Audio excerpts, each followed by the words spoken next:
What's up, everybody? It's your boy, Mark Walberg. Welcome to Bonfire Talks. We're going to have a good one today.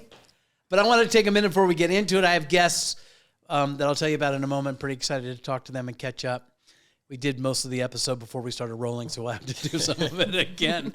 But I want to take a moment and really tell you how overwhelmed I am with the love ever since the show has aired and all of you who are new to the podcast. So welcome, thank you, love you, mean it, and really, really great. And it's been nice to get some response because, you know, I've been doing this and I've been digging it and we've had some fun. But now you guys are giving me comments and suggestions, and this has come up like more times than I'm comfortable with. Shows up on my DM like every day, several times a day. And I really don't know how to say how grateful I am, but also how weird it is for me. But I keep getting people hitting me up with DMs going, we love the show, we love what you're doing and your advice, blah, blah, blah, blah. And I wish we could have a bonfire with you. My boyfriend and I are doing this, or I've got this issue, I can't seem to find a guy, whatever. I just wish, you know, a lot of them are like, I wish I could book you as my therapist, which I quickly say, here's a number where you can find some professionals. Oh, by the way, Caitlin, hi. Hi, Mark. Good to see you. My producer and friend. See, I changed it. Friend and producer last week. Producer and friend this week because you've been producing a lot more. Yeah, sure. But I still love you. I love you too. Thanks, buddy. I know that's uncomfortable to say. That may be our first bonfire. Yeah. Anyway, I'm getting all these DMs of people going, you know, I want to get your take on things. And I'm like, I'm caught between going, not qualified, I'm not worthy. And then I have to kind of give my own advice to myself and say, hold on a second. People know you're not a therapist. People know you're just a game show host, but what you're saying is resonating. And if it helps people, it's almost like, you know, what this false modesty isn't serving anybody. So here's the new thing we're going to do on the podcast.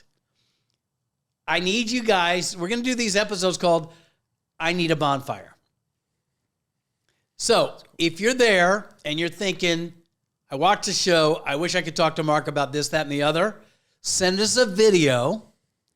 Right, and is it Mark at BonfireTalksPodcast.com?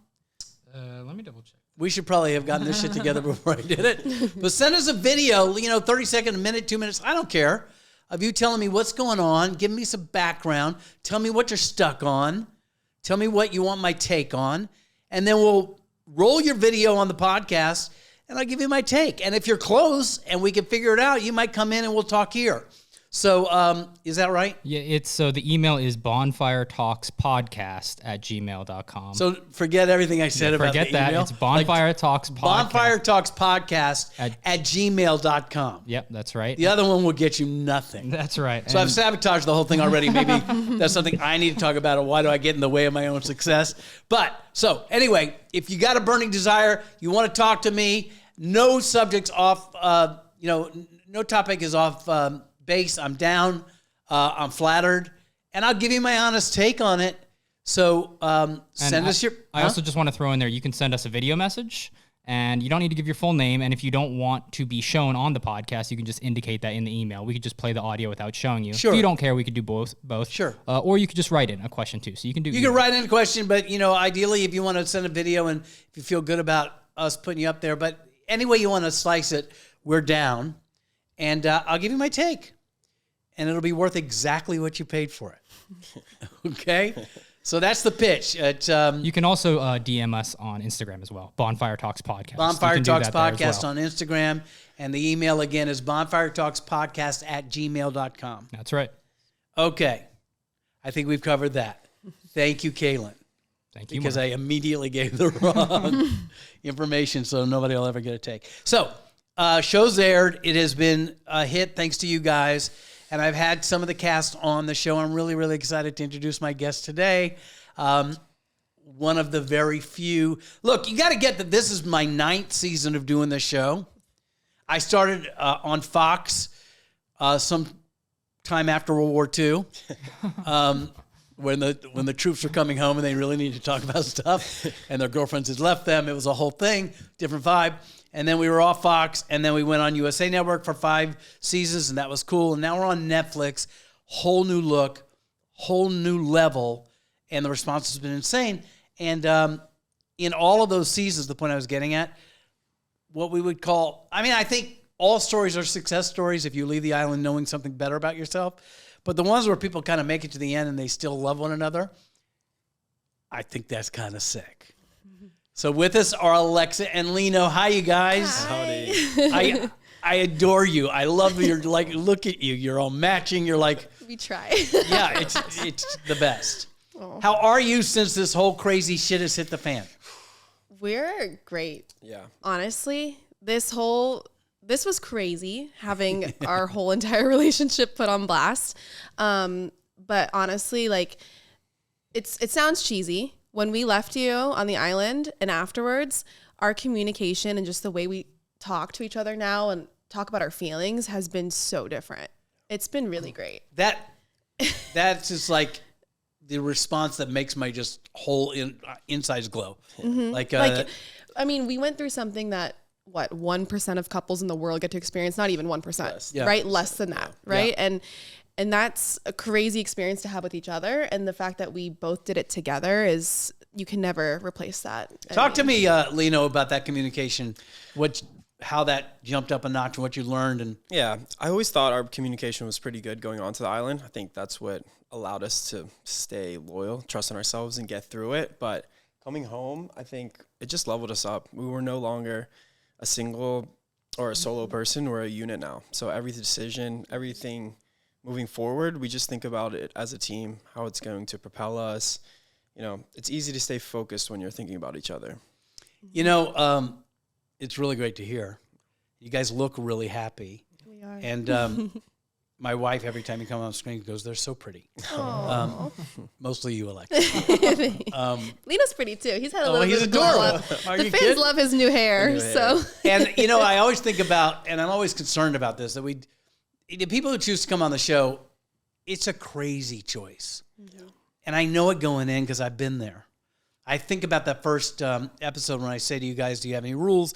And they all give me rules, and I'm doing everything I can to say, you know what, that's so fucked up. You know, none of that's going to last. yeah. You know, but the fallout when the show airs, weighs heavy on my heart. Mm-hmm. And Brianna Shantae, they're going through it. Mm-hmm. I did my best on the podcast to say, look, you know, they've been together a year now. It's been a year. Yeah. And it may not fit your narrative, and it's crazy, but they found a way to be in love. So, but they're catching all sorts of hell. And then, you know, you guys were at the Nick Viall reunion thing. Yeah. Taylor and Tyler have different narratives and how that's rough on them. People pick and choose a winner in these. They pick who they support and who they don't, and it's just black and white. Ashley and Grant, you know, Ashley's a queen and Grant's a dick, and, you know, well, that's just the way it goes down. I don't see it that way. I think our relationship from the show, you get that I don't see it that way. You guys, obviously, I mean, you haven't gotten much heat, I wouldn't imagine. Yeah. It's No, been not much heat. Not much Not at heat. all. I mean, it's the internet. Yeah. Like, you're always, you know, going to have a little bit of heat. Yeah. But we've been grateful to have like 98% love, maybe 2% of people that just, you know. Can I ask you what the 2% have been trolling you Yeah, about? I mean, like you said, people narrow in on one scene, one topic, or just one opinion that they form from the show. For me, you know, I couldn't be the perfect knight in shining armor in the party house. So there's a few scenes with Alex in particular that people thought that I was trying to cheat with her, but obviously I didn't do anything. So they're going to have their opinions. They're going to have their perception of the conversations were like. So many of my conversations and connections with the other girls weren't shown. So it's easy to point in on the obvious. Yeah, well, I'm glad that, you know, for the two of you, it's been mostly positive. Everybody loves a love story. Imagine if it ended with sadness. Yeah. I mean, at least there was a happy ending. For sure. We're glad that we could be that happy ending for sure. You know, I was going to ask you that, you know, there's the experience we have on the island, which is not as long as people think, but it kind of is a whirlwind because I tell people it's like when you have no phone, you have no TV, you have no distractions, a day is a month is a year. It's like people say, how can people fall in love? I'm like, spend 24 hours with somebody like really hot and sexy and vibing you and stuff, and you might buy the hype, you know? Yeah. But then you have the final bonfire. You guys talk about what you've learned, which I want to double back. We'll talk about that a little bit. Okay. And then you walk down that path that I saw before you were there. And I was like, you don't even know, because it was like, I don't know, 3 a.m. or something. It was so late. Yeah, and they held you on ice forever. And then Oh my gosh. you walk down there and there's cameras everywhere and they're like, it's a one-take thing, don't blow it.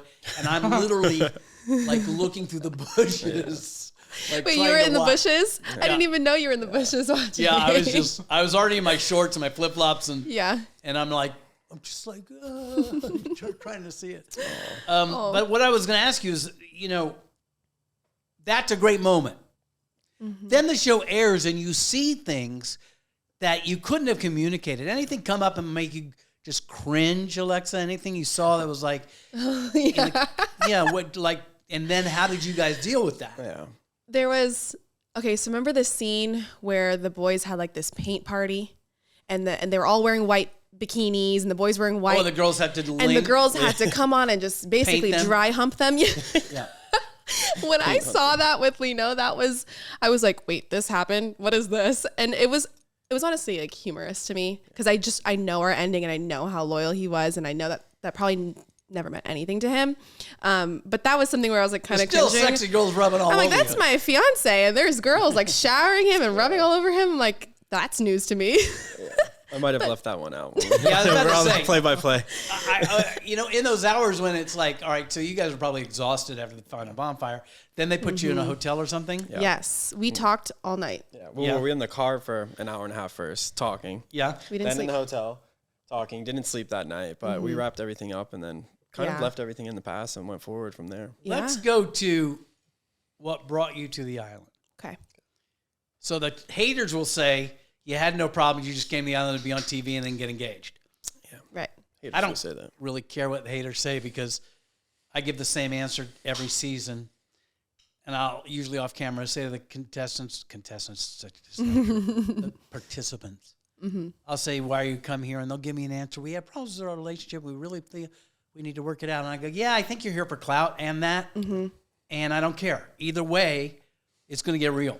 So, like, if you want clout or you want clarity in your relationship, the route is authenticity, and you can put it off and manage your like persona as long as you want, but it's just going to be real at some point. And there's just nothing you can fucking do about that. Yeah. So when you came to the island, you knew you loved each other, but you both had a narrative about the other that maybe we can remind our viewers and listeners what your points of view are, because they were separate points of view. You had a gripe and you had a gripe. Yeah. So initially coming on to the island, even before that, we had just moved from Miami to Austin. That was our third move in less than 3 years. Because you're a traveling nurse. Right. Exactly. So it's hard. I was able to be flexible, stay within the same company, move my positions, but, moving What kind of work? I was doing personal training at Got it. Equinox. So you could kind of, but it's set up new clientele. Exactly. That was the New main clients, gripe, is yeah. because each time I have to get a new client base, start from the scratch, which I had no problem doing because we were in this together. Not until after the show did I really, confirm that we are in this together forever. Right. But, it's hard. We had that big move to Austin. It had just been my birthday. Everyone came in town.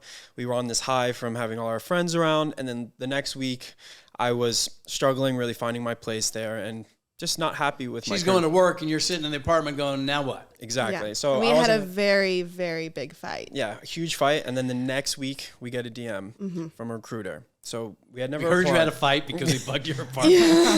It's a crazy full circle moment. They Yeah. actually found us from a picture of a music festival in Austin that we went to a few months before. So that whole coming there to meet friends and then moving there a couple months after, it was a silver lining, essentially. It was a crazy experience. Of course, every couple has problems. We were very much in love before the show and obviously after the show, but we did not apply to be on the show. It was a recruitment for us. Sure. And it kind of came at the perfect time because we were really trying to figure out, okay, I'm like turning 29. We've been together for 3 years. Like, do you want anything else in life? And we'd have these conversations of, Alexa, you're my first love, truly. All of his past things were like 3 months here, 2 months there, nothing really serious. And he was like, I kind of want to make sure that I'm not going to cheat on you when we have kids and when we're older. And I need actual clarity. And then all of this fell into our laps at this exact time with this big fight. Do you remember what the fight was about? It was about moving again. Yeah. And I think it was because he was upset that we've moved again and it was for me. And it's like, what have I done to help him move forward in his career when he's done so much and sacrificed so much for me to move and for me to apply to school, for me to go to whichever city that I can. And he's done so much. So it was kind of like, what can I give you? It was a weird, yeah. Kind of what I remember.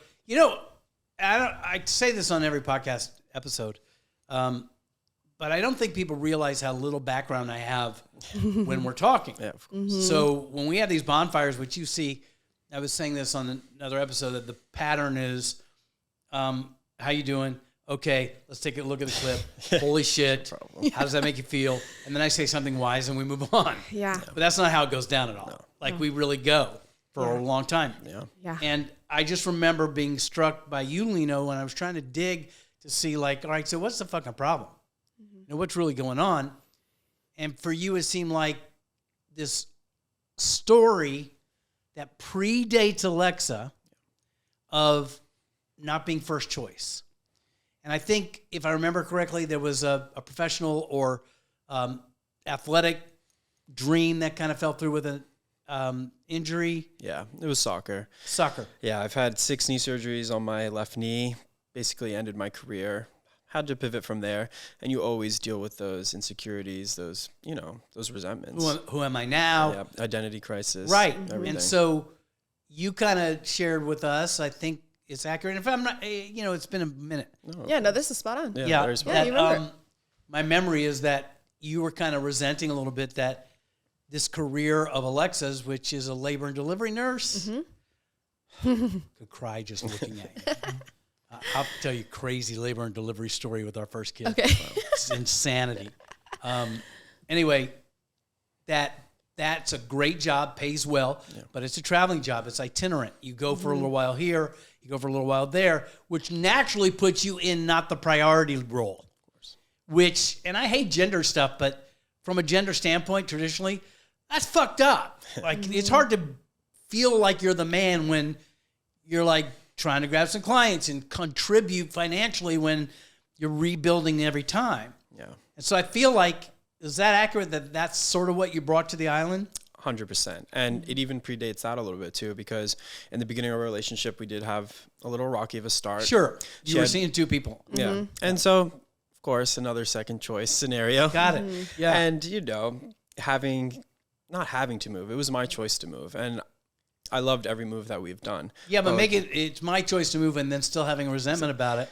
That's the trap, right? Yeah. And you harbored that. And that's mainly what we would fight about, is me not feeling like the path that I'm taking is focusing on myself. Because if we do break up, then what did I do? Just contribute a few years into putting all of my energy into someone. It's almost like you were staying stagnant, or not stagnant, but lateral while her career was going like this. And so when do I do my thing? So crazy how career has so much to do with it, but it really does. Yeah, It does. really Because does. if you don't look at how fiscally you're going to survive as a couple, you're kind of fucked. Yeah. Which, by the way, 37 years in, we're fucked. Yeah. Yeah. And I think ours is just love and get day by day, because we have not really prepared for what we're in right now, which is, whatever. Would you bonfire me on this? I'm going to be yeah, so that's what I felt like you brought in, and I think even went further back into your childhood and your parents and all that, which we didn't really have time to do. Yeah. And here's the thing about that, if I may. Of course. You start a narrative that you don't think you started. It's been put upon you. Look at all these times in my life where I'm doing my work and I'm not the priority. And while the facts say, I didn't start this, it happened to me, the narrative makes sure it continues until you make a choice or you do some work and looking at what's this really about. It's about Alexa moving every 6 months and me having to start over, and she's not, she's important to me, but what about me? That's a symptom of 9-year-old Lino, right? Yeah. And until you kind of go and dig there, you can't complete on it, and it just rears its ugly head. So I'm not going to say that our bonfire moments cured anything, but I hope that it was the first time you were able to look at, maybe it's not about this right here at all. Yeah. Maybe it's about me. Yeah. So, I mean, did any of that come true to you, or am I just... No, it definitely did. Some of that introspection, definitely, I would have touched on it in the past, maybe thought about it, even tried to work through some of it in college, which is not the best place to do that. And I don't think... What do we do in college? Exactly. I mean, what do we learn? And coming out of that, and then actually no phones, no distractions, and just me and my with thoughts. the silence, right? Yeah, and being able to speak to you about it and introspect a little bit.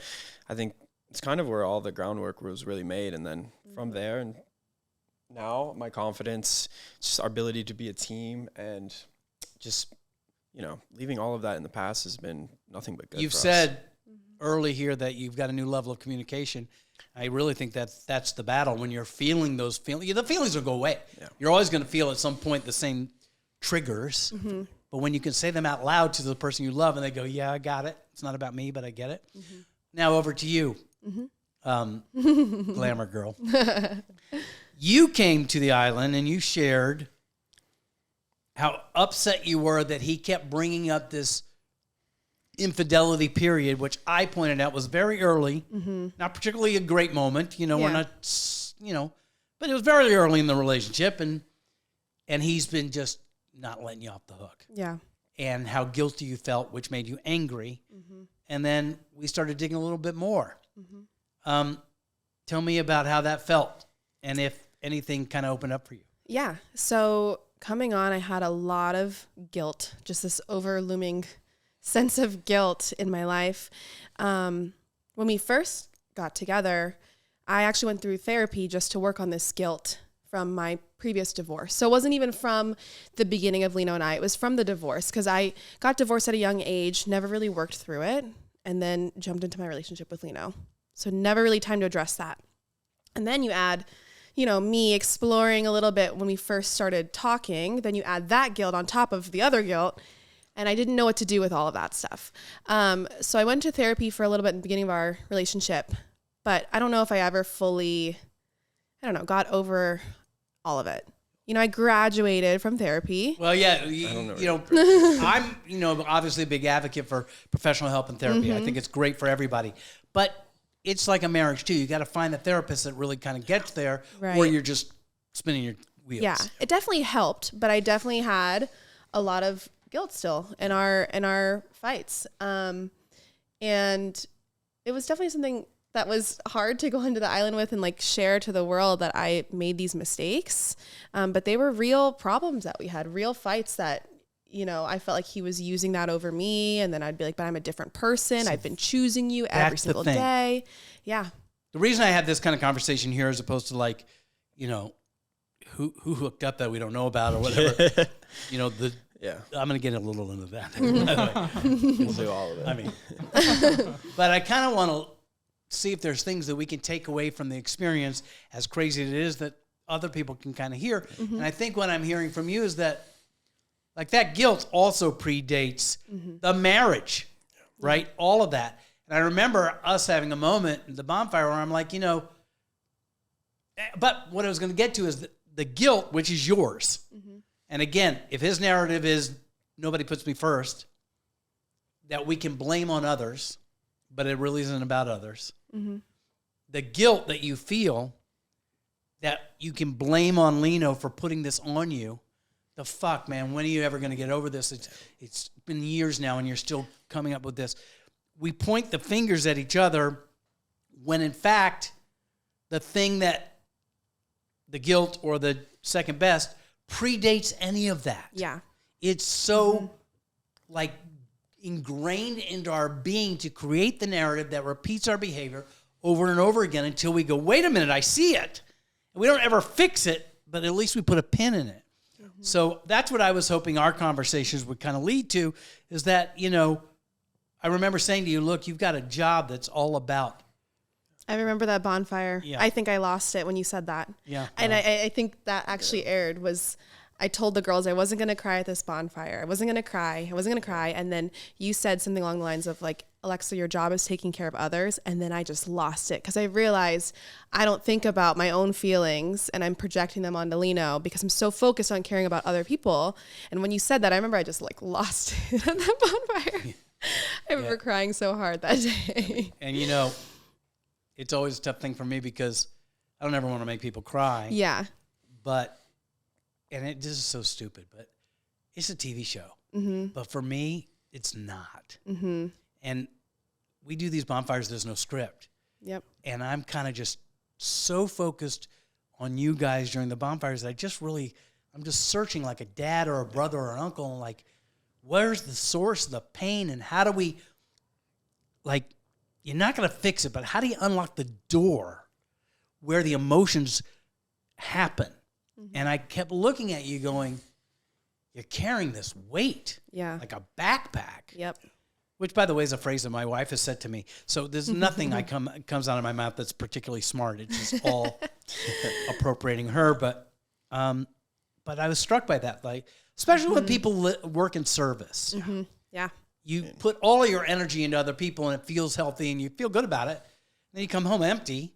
Yep. And then project it onto the person that's at home. That's it. Yeah, a lot of healthcare workers, like I've gotten a lot of DMs from other nurses that have felt the exact same way. And that's been like really special for me to like talk to those people online that are like, I'm a nurse, I feel the same way, like help me. And I'm like, oh my gosh, like I went through the same thing and this is how I went through it. So that's the thing, you guys. It's why I love doing this podcast. It's why I love doing the show is that it's a crazy fucking show. Mm-hmm. If you ask me as a human, should you come on the show? My answer is, are you fucking nuts? Yep. Definitely not. Have you seen the show? yeah. But I can honestly say for 90% of the people who come on the show with couples, they leave with a better understanding of what makes them tick. Mm-hmm. And I can get down with that. Mm-hmm.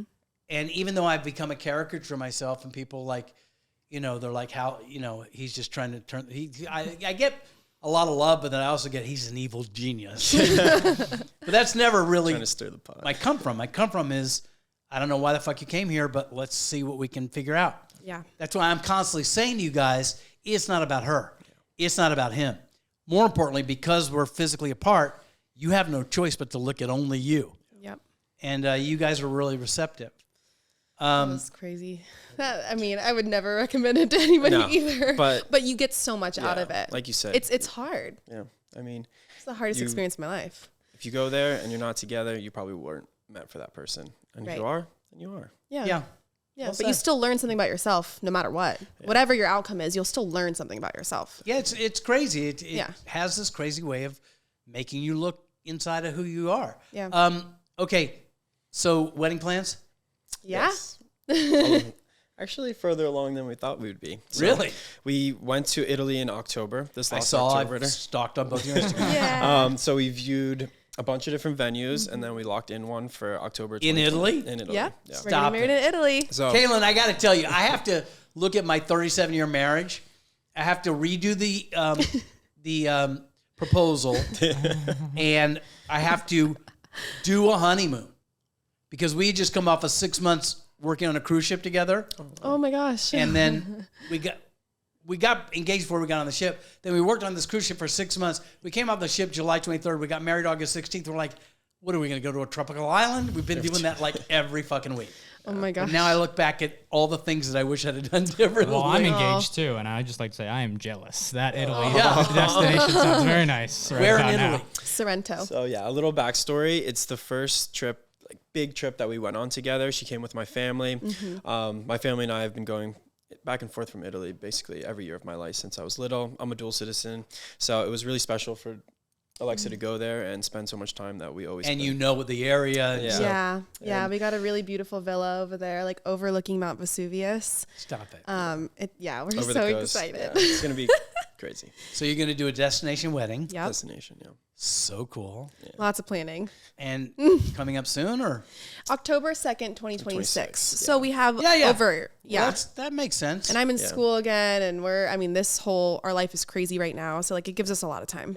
Is it awkward to ask if I'm going to get it? Everyone's been asking us. We're saving special invites because it's destination. understand. We have Yes. select invites. I understand. Yeah. Wink, wink. Yeah, it's okay. Wink, wink. Like, don't feel pressured, but I kind of owe my wife a trip. So, That would be amazing, actually. yeah, no worries, though. You can officiate. Yeah, well, I've been getting a lot of those, too. Oh my gosh, people ask you to officiate. Oh, my God. That would be And I'm very fitting. I and know, I'm that so like needy for approval that I'm like, okay, I'll go to Columbus in December That's hilarious. That's if so you'll funny. have me. Oh my gosh. We can get Netflix to Yeah. Oh my gosh. coordinate and we'll have a whole little thing. Oh, that'd be a whole special episode. Yeah, whatever. Look, I'm joking about the invitation. I'm certainly about Kaylin planning the officiating thing. It's a small fee. It's not very much. I'm glad that you're moving forward. You will go on the Hall of Fame of couples that got married and stayed married, which that wall includes maybe one. Yeah, I think so. Oh, Kristen and Julian. Yeah. They actually reached out to us. Did they? They were our did. inspiration going on. Yeah. I have Because not watched. I adore them. Yeah. They're great. She We had a love lot to them. work through. And he, we always talk about that because he's this big football player of a dude with the hair and everything and the tattoos. And he came on everybody before anything said, oh, he's cheating. Oh my That gosh. dude's cheating. And he was just teddy bear. Yeah. And he was the one that the Locked in. Bonfires would be like, oh, Mark, like, give me more. I just want more. Yeah. So I have a soft spot for Yeah. that. Would you like to hear my labor and delivery story? Tell me. So, we're pregnant with Morgan, my oldest, and she doesn't really go into labor, but it's getting to the point where we got to do this. So our OBGYN says, we're going to check you in at 12:01 midnight to get the full insurance day. And if you don't go into labor by such and such hour, we're going to give you prostaglandin gel. I'm speaking your language, I'm sure. Yeah. Which, for those of you who don't know, is like a hormone that gets the uterus going. Yeah. Right? Can bring on labor. But we were really wanting the natural thing and everything. So Robbie wasn't in labor and they wanted her in a wheelchair. My wife, if you don't know, fuck around and find out. Like, like she doesn't like to be, just because that's the rule doesn't mean I'm following the rule. So as we're checking in, there's another pregnant woman with her, I guess, doula or midwife. Yeah. And they're in a different vibe. And Robbie's standing next to the wheelchair going, I'm not going to sit in it. And then that doula woman kind of gently says, maybe let them just take you upstairs to, where they check in. And then you get out and you walk. Maybe that'll be best. And I said the same thing, by the way. And Robbie's like, not dog to me, but she's like, yeah, that's a good idea. And sits down. So that's how they meet, right? And Robbie says, what's your name? And she says, my name is Forever. Now, I'm not the woo-woo guy. I'm like, get the fuck out. That's hilarious. You have like a doula stage name. So the night goes on. Robbie doesn't really go into labor. I'm kind of like, what's up? But then she starts going into labor. And now it gets into like midday.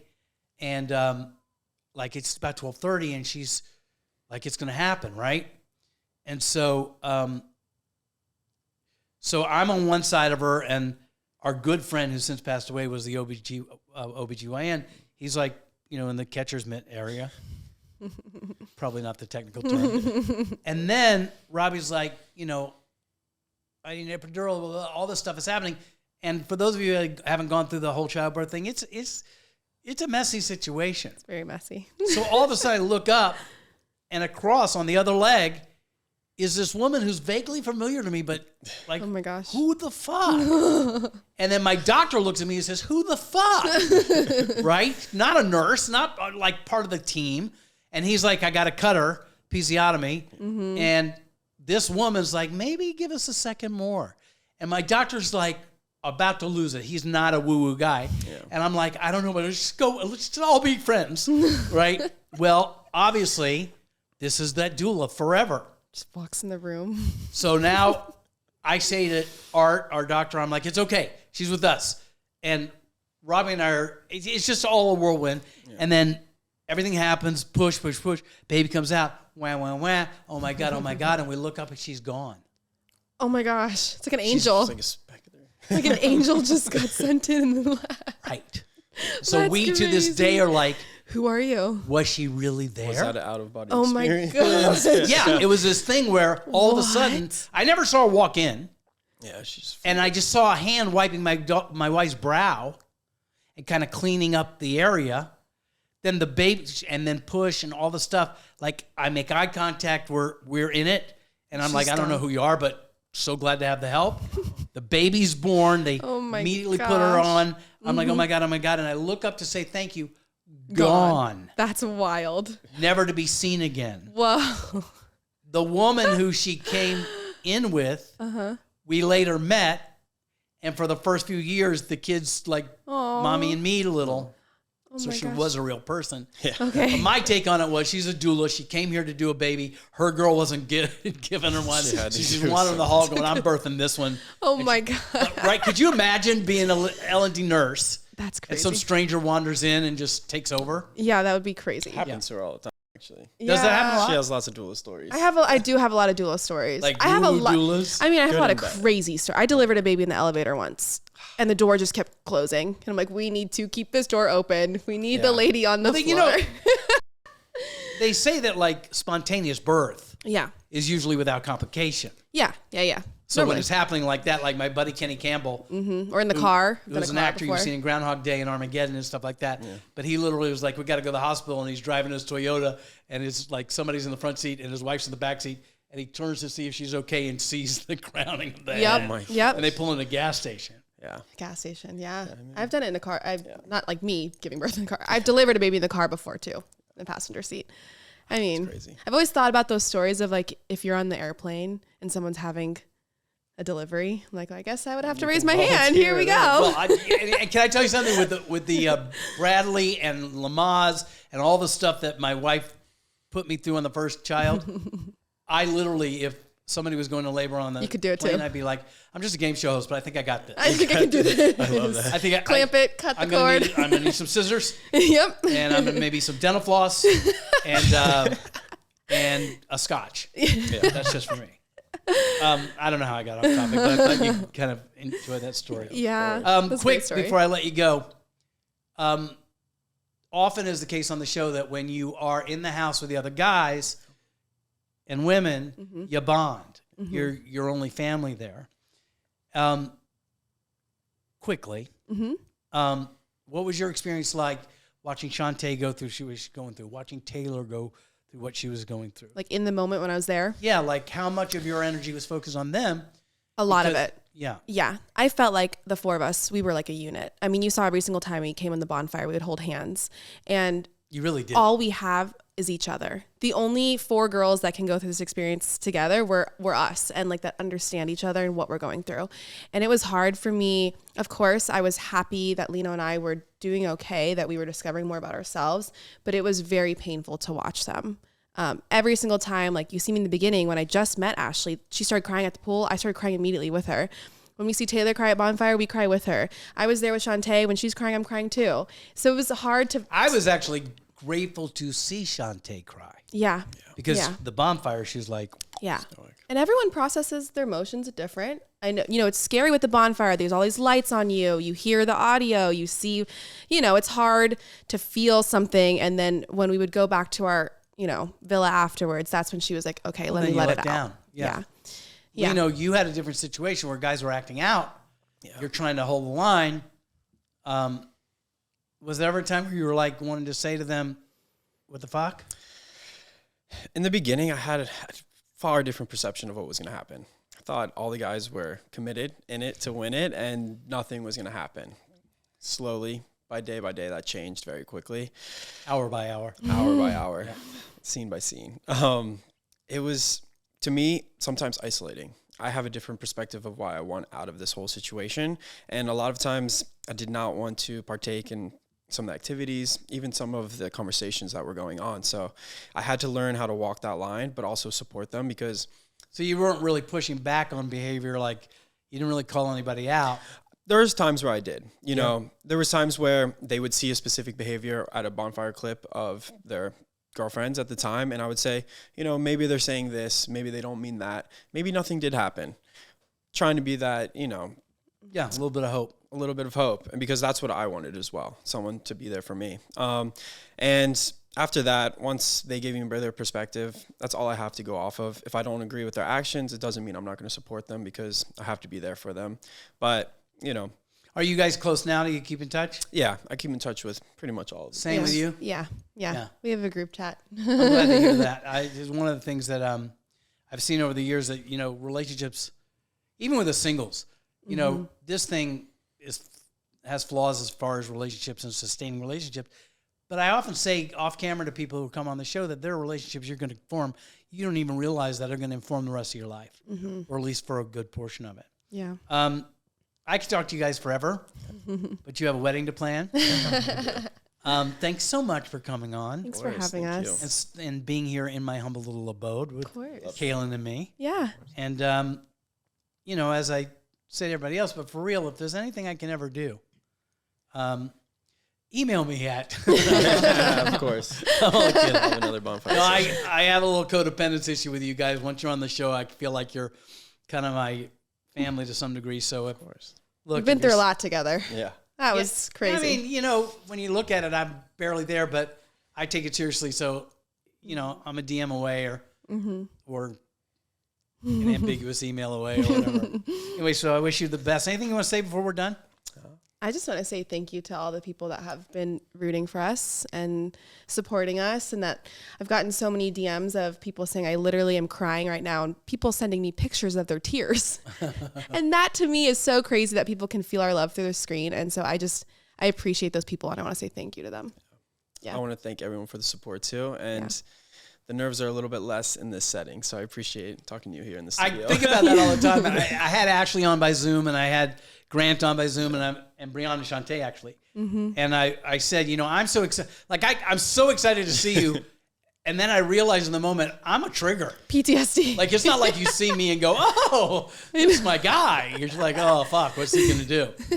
But I think even with the craziness of the bonfire, I hope that we get from one another that I'm an advocate for you, not an advocate at you. Yeah, I mean, totally. You know, I don't know what the.